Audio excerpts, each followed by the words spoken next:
The first plasma wave struck Earth's primary defense grid at 3:42 Universal Time, turning the carefully constructed orbital platforms into molten debris. Captain Rebecca Martinez watched through the reinforced view screen of the evacuation vessel Horizon, her dark eyes reflecting the catastrophic destruction of humanity's last stand. Decades of preparation, centuries of technological advancement, and millennia of human civilization were being erased in moments. The collective's attack was not just a military operation, it was systematic genocide. Their massive biomechanical warships moved with a precision that suggested centuries of planned extermination, each vessel designed to eliminate human presence with surgical accuracy. Rebecca's hands moved across the quantum navigation console with a dancer's grace, her mind racing faster than the ship's quantum drive. Around her, the remaining survivors of humanity huddled in a state of shock and desperate hope. Children wrapped in emergency thermal blankets, scientists clutching portable data cores containing the last remnants of human knowledge, military personnel checking and rechecking their limited weaponry. The bridge of the Horizon was a study in controlled chaos. Lieutenant Marcus Green was coordinating the quantum encryption of their navigational data, ensuring that even if they were destroyed, their route would remain a mystery. To their left, Dr. Elena Rodriguez, the lead xenobiological engineer, was analyzing the collective's attack patterns, her fingers flying across holographic displays that projected complex mathematical models of their enemy strategy. "They're not just trying to kill us," Dr. Rodriguez muttered, her voice barely above a whisper. "They're trying to erase every trace of human existence." The collected ships moved with an almost organic precision, biomechanical constructs that looked more like living creatures than traditional spacecraft. They consumed everything in their path. Earth's cities became dust, its continents transformed into radioactive wastelands. Billions of lives extinguished in a matter of hours. Rebecca knew their survival depended on something more than traditional military strategy. The Horizon wasn't just an escape vessel, it was the seed of a new human civilization. Each person aboard carried not just their personal history, but the potential future of their entire species. Quantum cloaking engaged, Lieutenant Green announced, his voice steady despite the apocalypse unfolding behind them. "We have a 37-minute window before they can potentially track our quantum signature." 37 minutes. The number seemed both an eternity and a heartbeat. The ship's manifest told a story of desperate preservation.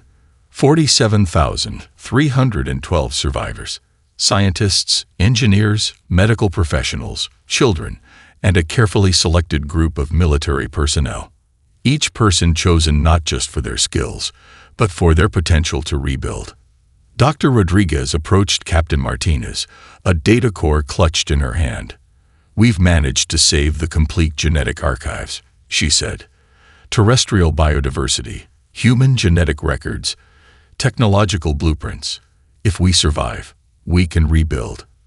Rebecca nodded, her face a mask of calculated determination. Survival was no longer about fighting.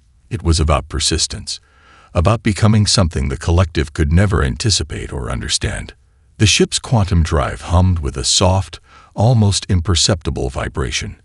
Around them, the remaining human fleet, if it could even be called a fleet, prepared to scatter. No unified direction, no single destination. Randomness was now their greatest weapon. Through the view screen, Earth continued to burn. The planet that had been humanity's cradle was becoming its funeral pyre. But Rebecca Martinez saw something different. Where others saw destruction, she saw opportunity. Where others saw defeat, she saw the first chapter of a new story. "Prepare quantum jump sequences," she commanded. "Random vector generation. Maximum dispersion protocol." Lieutenant Green looked up, a hint of a smile crossing his typically stoic face. Randomness as a survival strategy. They'll never see us coming. The remaining human ships began to flicker, quantum signatures dancing across the vast darkness of space. Like dandelion seeds scattered by a cosmic wind, humanity prepared to survive. Not with a bang, not with a whimper, but with a carefully calculated whisper of quantum probability. They were not defeated. They were transforming. Survival became a genetic imperative, coded into the very DNA of humanity's remnants. Jack Rodriguez watched his 12-year-old daughter, Luna, practice quantum encryption protocols with the same ease other children might have once played video games.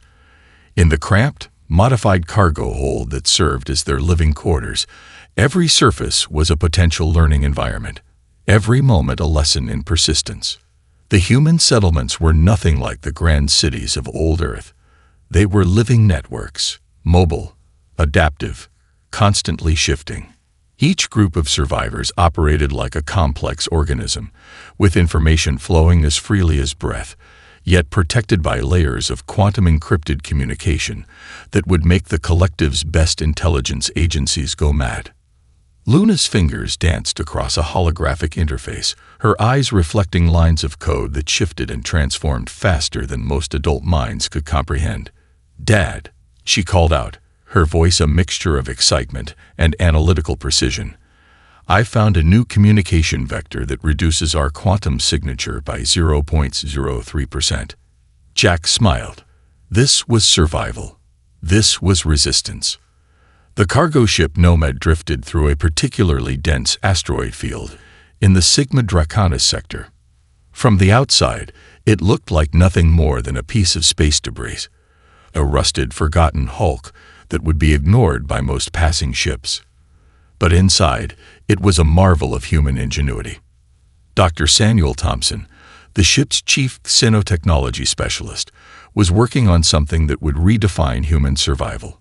Spread across multiple workstations were components of what he called the Adaptive Network Protocol, a communication system so complex it could reshape itself faster than any tracking system could map its signal.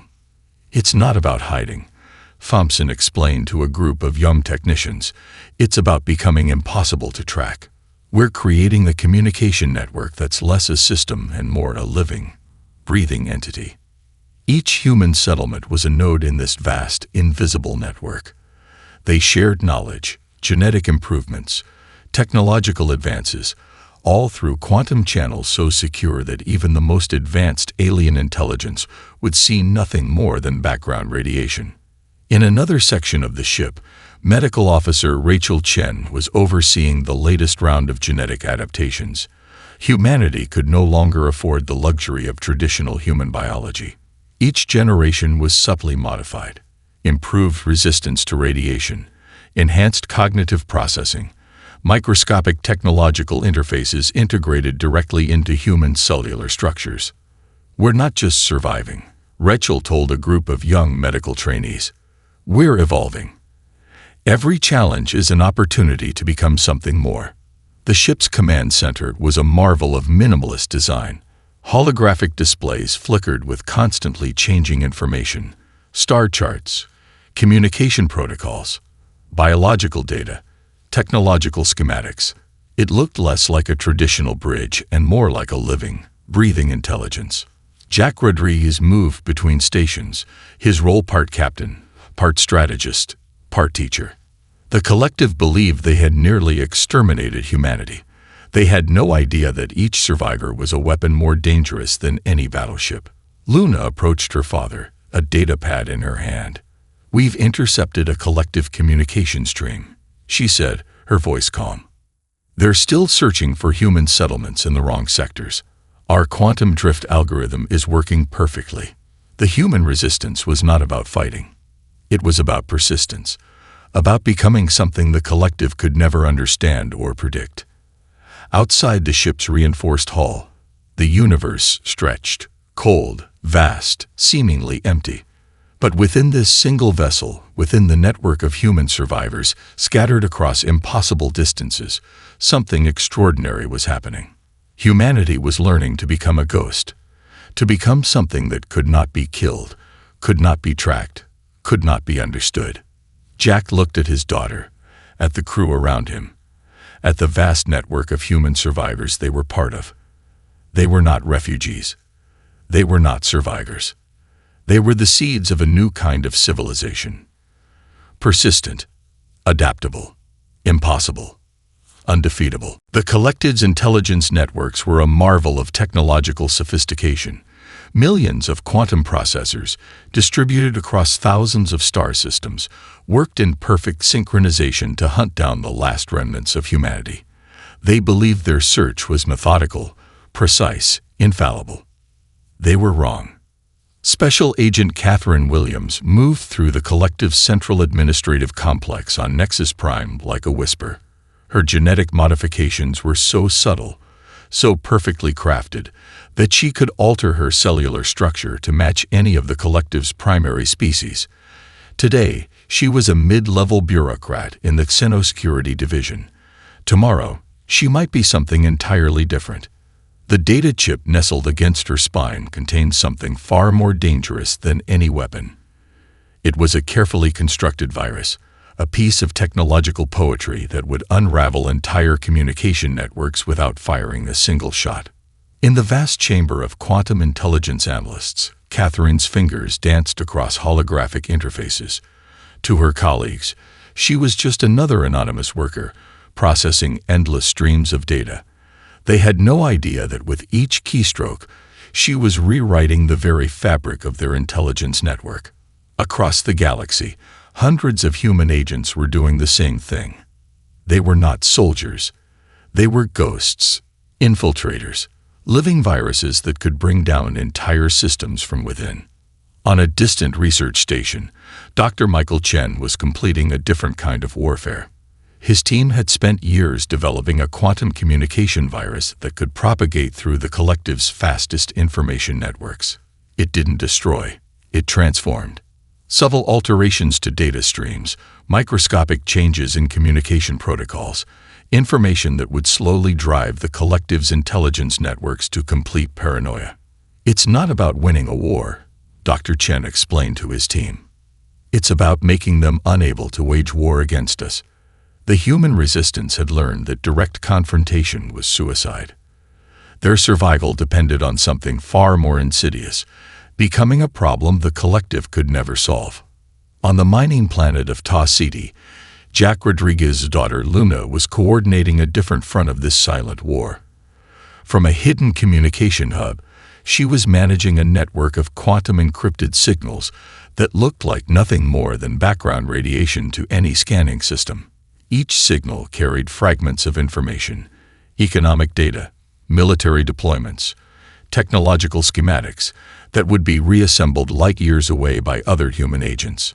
The collective spent billions of resources trying to track these signals. They developed increasingly sophisticated scanning technologies, created entire divisions dedicated to finding these ghost communications. They never realized that the communications were precisely designed to be found, and to lead them in entirely wrong directions. Special Agent Williams completed her data insertion. To any outside observer, nothing had changed. But deep within the collective's communication networks, a subtle transformation was beginning. Databases would slowly become unreliable. Communication channels would develop microscopic errors. Entire intelligence networks would begin to doubt their own information. Her communication chip vibrated. A quantum encrypted message from headquarters. Mission accomplished. In another part of the galaxy, a collective military commander would suddenly find critical deployment orders slightly altered. A research station would discover its most important data streams contained imperceptible errors. An economic network would experience unexplained fluctuations that would take months to trace. Humanity was fighting a war of 1,000 cuts. No single action was devastating. But together, they would slowly bleed the collective's ability to function. Catherine Williams walked out of the administrative complex, looking like thousands of other bureaucrats. No one would remember her. No one would notice her. To the collective, she was invisible. To humanity, she was a weapon more powerful than any battleship. The silent war continued, and the collective had no idea they were already losing. The laboratory was nothing like the grand research facilities of old Earth. Nestled deep within a hollowed-out asteroid, the research station looked more like a collection of interconnected survival pods than a center of technological innovation. But here, in this cramped, radiation-shielded environment, Humanity was rewriting the fundamental laws of technological possibility. Dr. Michael Thompson stood before a holographic display that seemed to breathe with living intelligence.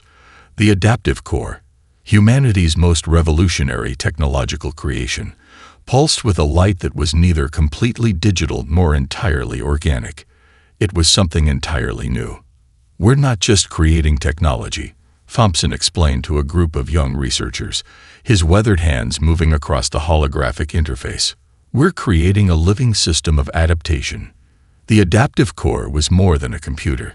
It was a quantum intelligence that could predict, modify, and transform itself faster than any known intelligence in the galaxy. Where traditional AI systems were rigid and predictable, this was fluid, organic, impossible to fully comprehend. Luna Rodriguez, now a lead researcher in her late 20s, worked on a parallel system that could integrate biological and technological systems in ways the collective had never imagined. Her latest breakthrough allowed for neural interfaces that could adapt to multiple alien physiological structures, creating a universal communication and adaptation system. "Survival is about more than just fighting," Luna would often say. "It's about becoming something they can't even understand." In another section of the research station, Rachel Chen was developing genetic modification techniques that blurred the line between biology and technology. Humans were no longer just adapting their technology. They were adapting themselves. Microscopic technological interfaces could now be integrated directly into human cellular structures, creating beings that were part organic, part technological, entirely unpredictable. A young researcher named David Kim approached Dr. Thompson with a new set of data projections. "The latest quantum probability models show something extraordinary," he said, his voice a mixture of excitement and scientific caution. "The adaptive core can now predict collective military movements with 97.6% accuracy, 3 full iterations before they even initiate the strategy." The implications were staggering. Humanity was no longer just surviving. They were evolving into something entirely new. The technological workshops were a marvel of improvised engineering. Every piece of equipment had been modified, rebuilt, reimagined. Nothing was used for its original purpose. A cooling system from an old mining vessel became part of a quantum communication array. Damaged sensor equipment was repurposed into genetic modification tools. Outside the protective shell of the asteroid, the universe remained vast and seemingly indifferent. But inside, humanity was creating a technological ecosystem that defied all previous understanding of what was possible. Dr. Thompson pulled up a holographic representation of their technological network. It looked less like a traditional communication grid and more like a living, breathing organism.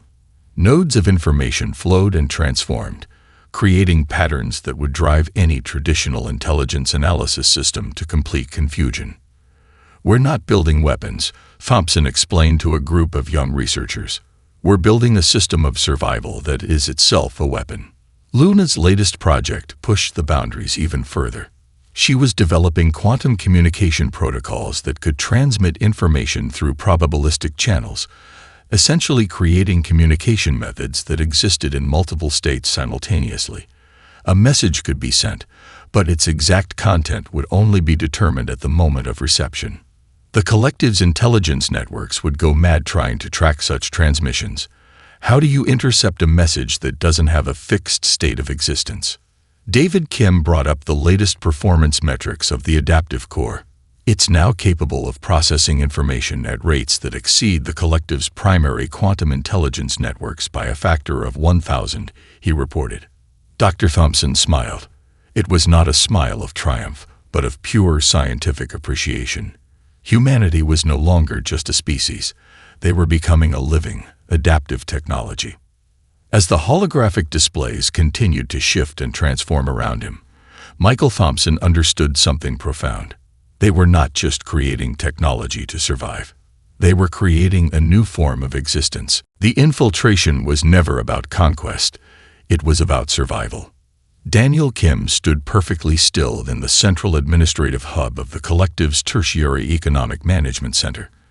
To the thousands of alien bureaucrats surrounding him, he was just another mid-level administrator, a forgettable face in an endless sea of bureaucratic uniformity. No one noticed the microscopic technological interfaces woven into his cellular structure, the quantum communication nodes hidden beneath layers of genetically modified skin. Infiltration had become an art form for humanity. They were no longer soldiers or warriors. They were ghosts, living, breathing information networks that could dissolve and reform at a moment's notice. On the corporate world of Nexus Prime, Catherine Williams managed the central communication routing for an entire sector of the collective's infrastructure. Her colleagues saw a competent, unremarkable administrator. They had no idea that every communication she processed was subtly modified, every data stream carefully manipulated to create microscopic fractures in the collective's vast information network. It's not about destruction, Catherine would explain to her fellow human agents during their encrypted quantum communications. It's about systematic destabilization. We're not breaking their system. We're making it break itself. Across hundreds of star systems, humans had integrated themselves into every level of the collective's infrastructure. They were research assistants in advanced technological laboratories. They were low-level military strategists. They managed supply chains, maintained communication networks, processed endless streams of bureaucratic information. Luna Rodriguez coordinated this vast, invisible network from a hidden communication hub. Her quantum-encrypted channels looked like nothing more than background radiation to any scanning system. Each human agent was a node in a living, breathing network of strategic infiltration. In a research station orbiting a dying star, Dr. Samuel Thompson was working on something extraordinary. He had developed a series of technological parasites, microscopic informational constructs that could integrate themselves into the collective's communication systems. They didn't destroy. They transformed. A military deployment order would suddenly have slight, almost imperceptible modifications. An economic projection would develop unexpected variables. A scientific research stream would produce results that didn't quite align with expected outcomes. The collective's entire infrastructure was slowly being rewritten, and they didn't even realize it. On the mining planet of Tau Epsilon, a human agent named Robert Chen worked as a mid-level maintenance supervisor in a critical resource extraction facility. To his alien colleagues, he was unremarkable, efficient, competent, but with each maintenance report, each system calibration, he was inserting microscopic modifications that would slowly undermine the entire operational efficiency of the facility. The goal was never total destruction. It was systematic, incremental destabilization. Catherine Williams completed another day of work, her movements precise, her data processing impeccable. She filed her reports, processed her communication streams, and went home like thousands of other administrators across the collective's vast infrastructure. No one would remember her. No one would notice her. But she was a weapon more dangerous than any battleship. Luna Rodriguez reviewed the latest infiltration metrics. The numbers were extraordinary. Humans now had strategic positions in 0.03% of the collective's critical infrastructure. It seemed like a small number. But in a system as vast as the collective, it was enough to create systematic, fundamental changes. We're not fighting a war, Luna would often say to her coordination teams. We're conducting a surgical transformation of an entire galactic civilization. Dr. Thompson looked at the latest projections from the adaptive core. The quantum probability models showed something extraordinary. With their current rate of infiltration, the collective's entire infrastructure would become fundamentally unstable within the next 2 generations. Not through violence, not through direct conflict, through something far more dangerous, persistent, adaptive, invisible. The human infiltration continued. The fracture began quietly, almost imperceptibly. Emma Rodriguez stood in the observation deck of the diplomatic communication hub, watching as the first major cracks appeared in the collective's galactic infrastructure. Her fingers traced the holographic displays that showed the complex web of political, economic, and technological systems slowly unraveling. It wasn't a single moment of destruction. It was a systematic, calculated disintegration that had been generations in the making. The first signs appeared in the economic networks. Minor discrepancies in resource allocation began to compound. Supply chains developed unexplained inefficiencies. Military deployment strategies became increasingly irrational, with resources misallocated in ways that defied logical explanation. Dr. Michael Thompson's adaptive core had predicted this moment with terrifying precision. The quantum probability models showed not just the potential for systemic breakdown, but the exact vectors through which the collective would begin to fracture. On the corporate world of Nexus Prime, entire administrative sectors began to collapse. Communication networks that had once been models of efficiency now produced reports that made no sense. Military commanders received deployment orders that contradicted themselves. Economic projections became increasingly unstable. Catherine Williams watched from her position deep within the collective's communication infrastructure. To her colleagues, she was just another mid-level administrator. They had no idea that every communication she processed was carefully designed to create microscopic fractures in their system. The subjugated species within the collective were the first to notice the systematic weakening. Planets that had been under strict control for generations suddenly found themselves with unexpected breathing room. Communication restrictions became inconsistent. Enforcement became erratic. Luna Rodriguez coordinated the next phase of their strategy from a hidden communication hub. The quantum encrypted channels looked like nothing more than background radiation to any scanning system. But each transmission was a carefully calculated piece of a much larger puzzle. On the mining planet of Ta City, a low-level rebellion that would have been crushed within hours suddenly found itself with unexpected support. Military response teams received conflicting orders. Communication networks failed at critical moments.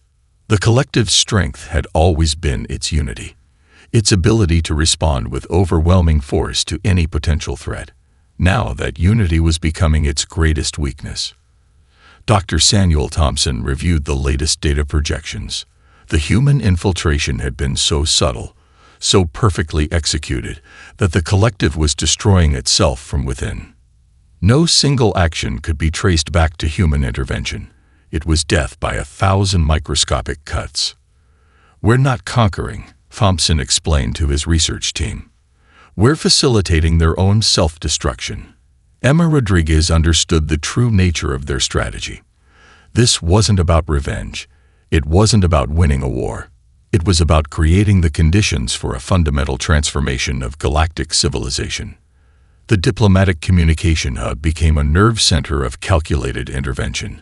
Every transmission, every intercepted communication, was an opportunity to create another fracture in the collective's infrastructure. Daniel Kim, working deep within the collective's economic management system, inserted another series of microscopic modifications. And resource allocation report here, a military deployment order there. Each modification was so small, so insignificant, that it would take months for anyone to notice the cumulative effect. Catherine Williams completed another day of work, her movements precise, her data processing impeccable. To her alien colleagues, she was the model of an efficient administrator. They had no idea that every report she filed was another nail in the collective's coffin.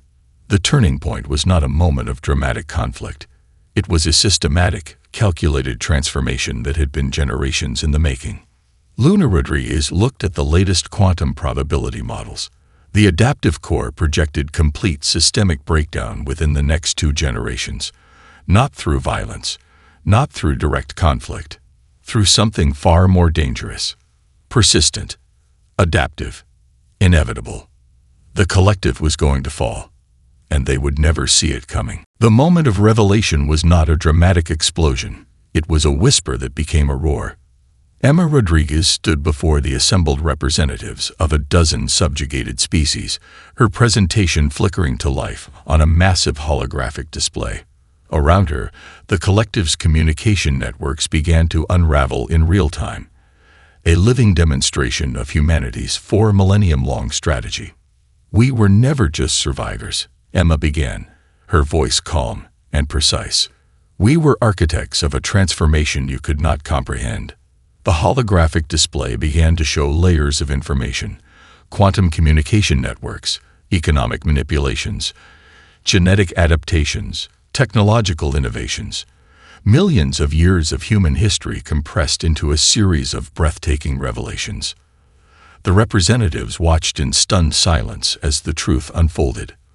What the collective had believed to be scattered, desperate refugees were actually a highly organized, technologically advanced civilization that had been growing in the shadows for millennia. Dr. Michael Thompson's adaptive core projected the entire history of human survival, not as a linear narrative, but as a complex, three-dimensional web of probability and strategic intervention. Each decision, each modification, each microscopic change was revealed as part of a grand, centuries-long strategy. Catherine Williams stepped forward, her genetic modifications allowing her to shift her appearance to match the dominant species in the room. She had been everywhere and nowhere, an agent so perfect that she had infiltrated the highest levels of the collective's infrastructure. Luna Rodriguez controlled the information flow, her quantum communication networks ensuring that every transmission was perfectly timed, perfectly positioned. The revelation was not just a moment of truth, it was a carefully orchestrated transformation of galactic understanding. "We did not survive despite your attempts to destroy us," Luna explained. "We survived by becoming something you could not even comprehend." The holographic displays showed the true extent of human adaptation. Genetic modifications that allowed survival in impossible conditions. Technological innovations that redefined the boundaries of biological and technological existence. Communication networks that existed in quantum states of probability. Dr. Samuel Thompson revealed the true nature of the adaptive core, a living intelligence that was part biological, part technological, entirely unpredictable. It was not just a computer system. It was a new form of existence that could predict and modify itself faster than any known intelligence in the galaxy. The subjugated species leaned forward, a mixture of fear and hope in their eyes. Humanity was not just revealing itself. It was offering a path to something entirely new. Daniel Kim began to demonstrate the microscopic technological interfaces that had been integrated into human cellular structures. Biological systems that could adapt, modify, transform themselves with a speed and complexity that defied traditional understanding. "We are not a species," Daniel explained. "We are a living, adaptive technology." The collective's representatives tried to interrupt, to challenge, to deny. But the evidence was overwhelming. Every communication network, every economic projection, every military deployment revealed the same truth. Humanity had been systematically transforming the galactic infrastructure for generations. Emma Rodriguez delivered the final revelation. "We were never your victims," she said. "We were always going to be your transformation." The holographic displays showed the true extent of human infiltration, not just in critical infrastructure, but in the very genetic and technological foundations of multiple species. Microscopic modifications that had been generations in the making. Luna's quantum communication networks ensured that this revelation was broadcast simultaneously across thousands of star systems. No single civilization could suppress this information. No single power could deny its truth. Catherine Williams stood as a living demonstration of human adaptation, a being that could modify her genetic structure as easily as changing clothes. She was not just an individual. She was a representation of an entire species that had redefined the very concept of existence. Dr. Thompson's adaptive core continued to project probability models. The future was not a fixed point. It was a quantum landscape of infinite possibilities, and humanity had become the architects of that landscape. The revelation was complete. The transformation was inevitable. Humanity was no longer hiding. They were leading. The transformation was not instantaneous. It was a living, breathing process that reshaped entire civilizations. By the year 6421, humanity had become something far beyond a species. They were a galactic network, a living, adaptive intelligence that existed simultaneously everywhere and nowhere. Emma Rodriguez stood at the center of this new reality, watching as the fundamental structures of galactic civilization were rewritten. The old collective was gone. In its place emerged a dynamic, fluid system of cooperation that defied traditional understanding of governance, technology, and existence itself. Humanity was not a ruling class. They were architects of possibility. Dr. Michael Thompson's adaptive core had evolved into something that transcended traditional definitions of intelligence. It was a living network that could predict, modify, and transform entire civilizations with a complexity that seemed almost magical to less advanced species. Luna Rodriguez oversaw the development of new communication networks that allowed instantaneous understanding between species. These were not simple translation systems, but living interfaces that could bridge not just language, but fundamental ways of perceiving reality. The subjugated species of the former collective found themselves liberated, but not abandoned. Humanity's strategy of survival had become a strategy of universal elevation. Each civilization was supported, helped to develop its own potential, integrated into a larger, more complex galactic ecosystem. Catherine Williams demonstrated the true extent of human genetic and technological adaptation. She could modify her cellular structure to survive in environments that would kill most known life forms. But more importantly, she could help other species develop similar adaptive capabilities.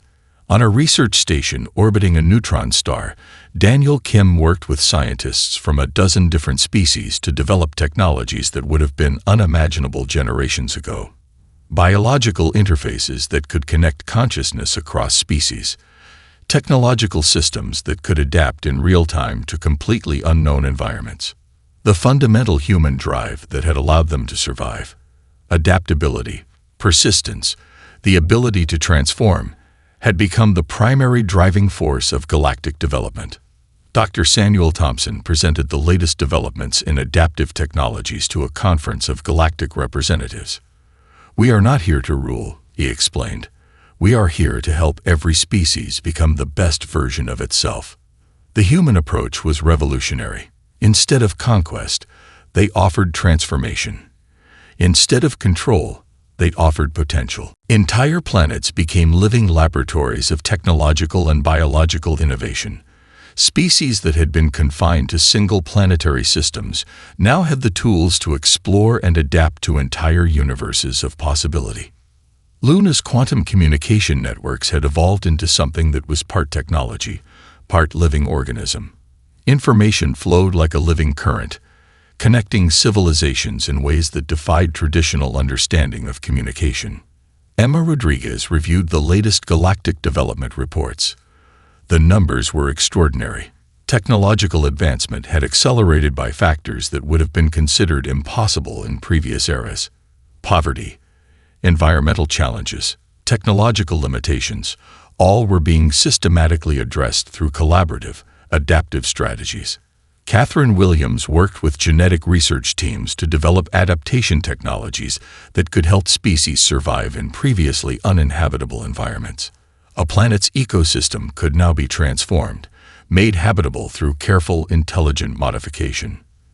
The former collective's military technologies had been transformed into cooperative exploration systems. Weapons became tools of scientific discovery. Defensive systems became platforms for universal communication and understanding. Daniel Kim's latest project involved developing consciousness interfaces that could allow different species to truly understand each other's perspectives, not just through language, but through direct experiential connection.